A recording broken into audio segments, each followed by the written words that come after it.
प्यारे बच्चों नमस्कार। प्यारे बच्चों, जैसा कि आप लोगों को पता है, पिछली कक्षा में हमने प्रेमचंद जी का साहित्यिक परिचय पढ़ा था, जिसमें प्रेमचंद जी के जीवन से संबंधित, उनकी रचनाओं से संबंधित और साहित्यिक विशेषताओं पर हमने बात की थी। आप सभी बच्चों ने वो दोनों वीडियो देख ली होगी और प्रेमचंद जी का साहित्यिक परिचय याद कर लिया होगा। वो आप व्हाट्सएप ग्रुप के माध्यम से बता सकते हैं। बच्चों, अगर आपको कुछ भी पूछना हो तो व्हाट्सएप ग्रुप पर मैसेज डालकर वो सब चीजें आप पूछ सकते हैं। तो बच्चों, जैसे कि प्रेमचंद जी की हमारे पाठ्यक्रम में जो कहानी है वो है ईदगाह। आज हम इसी कहानी पर बात करेंगे। बच्चों, आपके पास आपने पुस्तक खरीद ली होगी कथाक्रम, जो जिसमें हमारी 7 कहानियां हैं, 7 लेखकों की प्रसिद्ध कहानियां दी गई है। तो सबसे पहली कहानी है हमारी ईदगाह। प्रेमचंद जी की बहुत ही प्रसिद्ध कहानी है। आप लोगों ने पहले भी बहुत बार पढ़ी होगी, क्योंकि प्रेमचंद जी की जो कहानियां हैं वो सामान्यतः लोग पढ़ते रहते हैं। तो ईदगाह जो कहानी है बच्चों, उसमें जो मुस्लिम समाज में ईद का जो पावन त्योहार होता है उसका वर्णन किया गया है। सबसे पहले जो शुरुआत होती है कहानी की वो ईद के त्योहार से ही होती है कि रमजान के 30 रोजों के बाद आज ईद का पावन त्योहार आया है। और जो पूरा मुस्लिम समाज है, यानी वो जो गांव है, जो हमारा मुख्य पात्र है हामिद, उसका जो गांव है, सभी वहां पर उत्साह पूर्वक ईदगाह पर जाने की तैयारी कर रहे होते हैं। हामिद हमारी कहानी का मुख्य पात्र है, जिसके इर्द गिर्द पूरी कहानी घूमती रहती है। क्योंकि आप सभी को पता है कि जो रचनाएं होती हैं उसमें 2 तरह के पात्र होते हैं, एक मुख्य पात्र और दूसरे जो उस कहानी को आगे बढ़ाने में सहायक होते हैं, गौण पात्र। तो जो ईद का त्योहार है, ईदगाह पर जाने के लिए बच्चों में बहुत उत्साह है, लेकिन जो बड़े लोग हैं उनको उस दिन की तैयारियों की समस्या सता रही है। क्योंकि एक गरीब लोगों का वर्णन किया गया है जो कि अपनी रोजी रोटी कमाने के लिए मेहनत करते हैं, लेकिन जो त्योहार आते हैं उसमें कुछ विशेष करना होता है। तो उसी की तैयारी के लिए जो बच्चे हैं वो उत्साह है उनके मन में, और वो बार बार सोच रहे हैं कि जिस त्योहार का हम इतने दिनों से इंतजार कर रहे थे, ये जो लोग हैं, जो हमारे माता पिता हैं, बड़े हैं, वो वहां पर क्यों नहीं चलते हैं। लेकिन जो उनके माता पिता है वो उस समय जो ईद पर सेवइयां बनती हैं, खीर बनती है, उसकी तैयारियों में लगे होते हैं पैसा जुटाने के लिए। तो वहां से लेकर ईदगाह तक जाने का वर्णन किया गया है बच्चों का। बच्चे आपस में बातें करते हैं, और यहाँ पर प्रेमचंद जी ने ग्रामीण और शहरी, नगरीय दोनों जो क्षेत्र है उनका वर्णन किया है, दोनों समाजों का वर्णन किया है कि किस प्रकार जो गांव का वातावरण है, ईदगाह पर जाने के लिए वो पैसे इकट्ठे कर रहे हैं। उनके मन में उत्साह की जगह ये है कि जो उनके जिससे वो पैसे मांगने के लिए जाते हैं, क़यामत अली अगर वो पैसे नहीं देगा तो ईद क्या है, मुहर्रम में बदल जाएगी। लेकिन बच्चों के पास जो पैसे हैं, उन्होंने 1 महीने से जो जमा पूंजी इकट्ठा कर रखी है, 2-2 3-3 पैसे हैं, उससे वो उस ईदगाह से बहुत सारे सामान खरीदने की तैयारियां करते हैं, चाहे वो मिठाई हो, चाहे खिलौने हो। तो इस तरह से जो ईदगाह के लिए पूरा गांव चल पड़ता है। रास्ते में शहर का वर्णन किया गया है, क्योंकि जो ईदगाह है वो नगर में, वहां पर जाकर लोग ईद का जो पर्व है वो मनाते हैं और नमाज अदा करते हैं। यहाँ पर प्रेमचंद जी ने कि जो शहर जहाँ से शुरू होता है, तो बच्चे देखते हैं कि ऊंची ऊंची इमारतें हैं, स्कूल है, कॉलेज है, क्लब है, और अपने मन से कल्पना लोक में चले जाते हैं कि यहाँ पर ये होता होगा, और शहर और गांव का तुलना करते हैं कि मेरी जो माता जी है वो इतना पानी एक दिन में भर देती है, क्या ये गोरी में भर देगी। इस तरह से वो आपस में दोनों शहरी लोगों की और ग्रामीण लोगों की तुलना करते हैं, और अपने कल्पना लोक में चले जाते हैं। बड़ी बड़ी इमारतें देखते हैं। एक जगह प्रेमचंद जी ने वर्णन किया है, बच्चे आपस में बातें करते हैं कि जिन्नात होते हैं जो कि धरती से लेकर आसमान तक के होते हैं, उनसे हम जो भी मांगेंगे वो ला देंगे। लेकिन इस बीच जो जो ईदगाह जाने की तैयारियां चल रही है, जो हमारे मुख्य पात्र हैं हामिद, उनके परिवार का वर्णन किया गया है कि हामिद के माता पिता की मृत्यु बहुत पहले हो चुकी है। हामिद की जो एकमात्र पालन पोषण करने वाली है उनकी दादी है अमीना, जो कि बहुत ही गरीब मुस्लिम परिवार का वर्णन किया गया है, जिसकी आर्थिक स्थिति बहुत अच्छी नहीं है।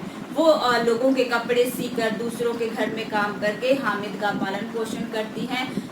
हामिद के मन में भी उत्साह ईदगाह जाने का, लेकिन उसकी दादी का मन कचोट रहा है, क्योंकि उसने जो कपड़े सीकर पैसे इकट्ठा किए थे दूध सेवइयां बनाने के लिए हामिद के लिए, वो तैयारी करती है, लेकिन एक तरफ से रोती भी रहती है क्योंकि उसके जवान बेटे और बहू की आकस्मिक मृत्यु हो चुकी होती है। हामिद के पास 3 पैसे होते हैं।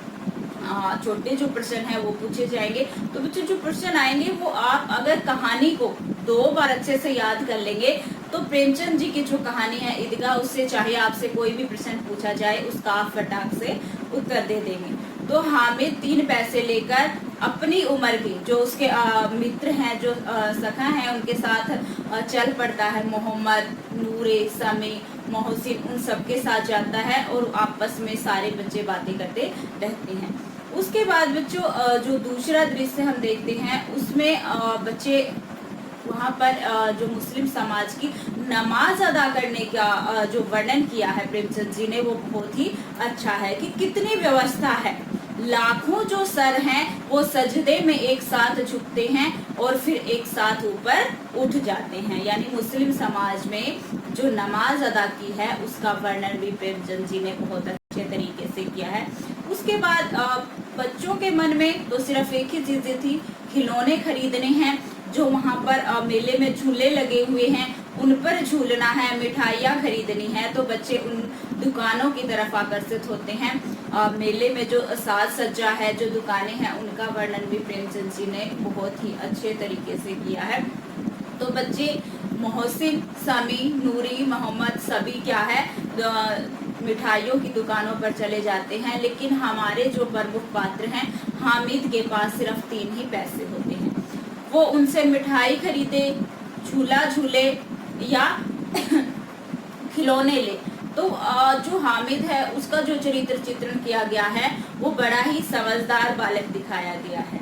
वो मिठाई खरीदने से पहले सोचता है कि मैं इतने पैसे सिर्फ मिठाई पर खरीद दूं, और मैंने किताबों में पढ़ा है कि जो मिठाई खाने के कितने नुकसान होते हैं। 1 पैसा झूला झूलने का है कि सिर्फ 1 चक्कर लगाते हैं और 1 पैसा ले लेते हैं, तो झूला भी वो नहीं झूलता। हालांकि वो एक 5-7 साल का छोटा सा बालक है, अपने दोस्तों को मिठाई खरीदते हुए देखता है, उनको खाते हुए देखता है, तो उसका भी मन ललचाता है, लेकिन वो स्वाभिमानी है। ये आपका एक प्रश्न भी बनेगा, हामिद के चरित्र का वर्णन कीजिए, तो उसमें उसकी सारी विशेषताएं कि वो स्वाभिमानी है, अपने दोस्तों से मांगता नहीं है। उसकी दादी जी ने कह रखा है अमीना ने कि उसके माता पिता उसके पापा पैसे कमाने के लिए पिताजी बाहर गए हैं, जो उसके लिए 1 रुपयों की थैली लेकर आएंगे, उसकी माताजी उसके लिए बहुत सारी भेंट लेकर आएंगी। तो वो तब कहते हैं कि ये सारे तो आपस में ही मुझे चिढ़ा चिढ़ा कर खा रहे हैं, लेकिन जब मेरे पिताजी वापस आएंगे तो मैं उन पैसों से मिठाइयाँ खरीदूंगा, लेकिन मैं इनके जैसा नहीं हूँ, मैं इन सबको भी मिठाई दे दूंगा। तो मिठाइयों की दुकान चली जाती है और हामिद अपने 3 पैसे बचा कर रखता है, मिठाई नहीं खरीदता है। उसी प्रकार से सारे बच्चे खिलौने ले लेते हैं। जो उसके साथ आए थे मोहसिन, नूरा, समी, मोहम्मद सभी क्या है सिपाही, वकील, जो खिलौने थे वो खरीद लेते हैं। लेकिन हामिद वहां पर देखता है तो उसे एक चिमटा दिखाई देता है हामिद को, और वो उससे दुकान वाले से पूछता है कि क्या पैसे का दिया है, लेकिन वो दुकान वाला कहता है बच्चे को देकर, क्योंकि बच्चे आमतौर पर खिलौने खरीदते हैं, इस तरह की सामान नहीं खरीदते हैं। कहता है कि ये बिकाऊ नहीं है। हामिद तर्कशील भी है कि वो कहता है कि अगर बिकाऊ नहीं है तो यहाँ पर क्यों रखा गया है।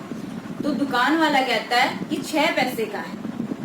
तो जो हामिद का मन था वो कचोट जाता है, क्योंकि उसके पास तो सिर्फ 3 ही पैसे थे। वो आगे चल पड़ता है। दुकान वाला पूछता है कि क्या पैसा है तुम्हारे पास, कितने पैसे हैं। तो हामिद कहता है कि 3 पैसे का देना है तो दो, नहीं तो रहने दो। दुकान वाला वो चिमटा हामिद को दे देता है। जब वापस ईदगाह से वापस गांव आती है वो मंडली, वो सारे बच्चे तो सभी बच्चे हामिद का मजाक उड़ाते हैं कि तूने पूरे जो मेले में सिर्फ एक ही चीज खरीदी, वो चिमटा, जो कि किसी काम का नहीं है। यहाँ पर हामिद की जो तर्क शक्ति है उसका पता चलता है, वो सबको निरुत्तर कर देता है और अपने जो चिमटे को वो रुस्तमे हिंद साबित कर देता है। सबके खिलौनों को बताता है ये टूट जाएंगे, इनका रंग चला जाएगा, ये किसी काम के नहीं है, लेकिन मेरा चिमटा क्या है, आग में जलकर हमेशा बना रहेगा। और कहता है कि आग में वही जलते हैं जो रुस्तमे हिंद होते हैं। ये प्रश्न भी बहुत बार पूछा जाता है कि हामिद ने चिमटे को रुस्तमे हिंद क्यों कहा था। तो जब आप पूरी कहानी पढ़ेंगे तो आपके चाहे बड़े प्रश्न हो चाहे छोटे प्रश्न हो, वो सारे आपको याद हो जाएंगे। इस तरह से हामिद 3 पैसे का चिमटा लेकर मेले से वापस आता, बिना मिठाई खाए हुए, बिना कोई खिलौना खरीदे हुए।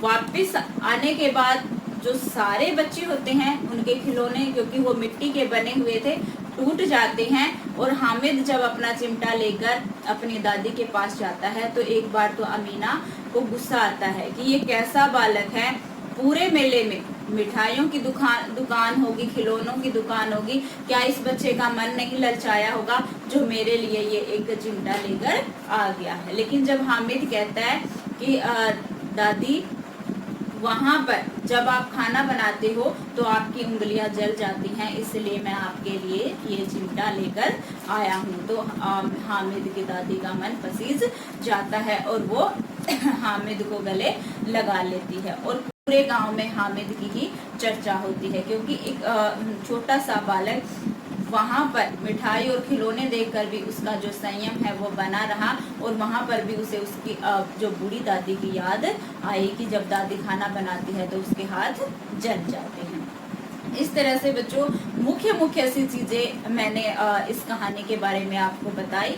ये कहानी आपने अपनी पुस्तक से कम 2 बार पढ़नी है, उसके बाद हम इसके प्रश्नों पर चर्चा करेंगे। अगर आपको किसी भी प्रकार से कोई भी प्रश्न पूछना हो तो व्हाट्सएप ग्रुप के माध्यम से आप प्रश्न पूछ सकते हैं। धन्यवाद।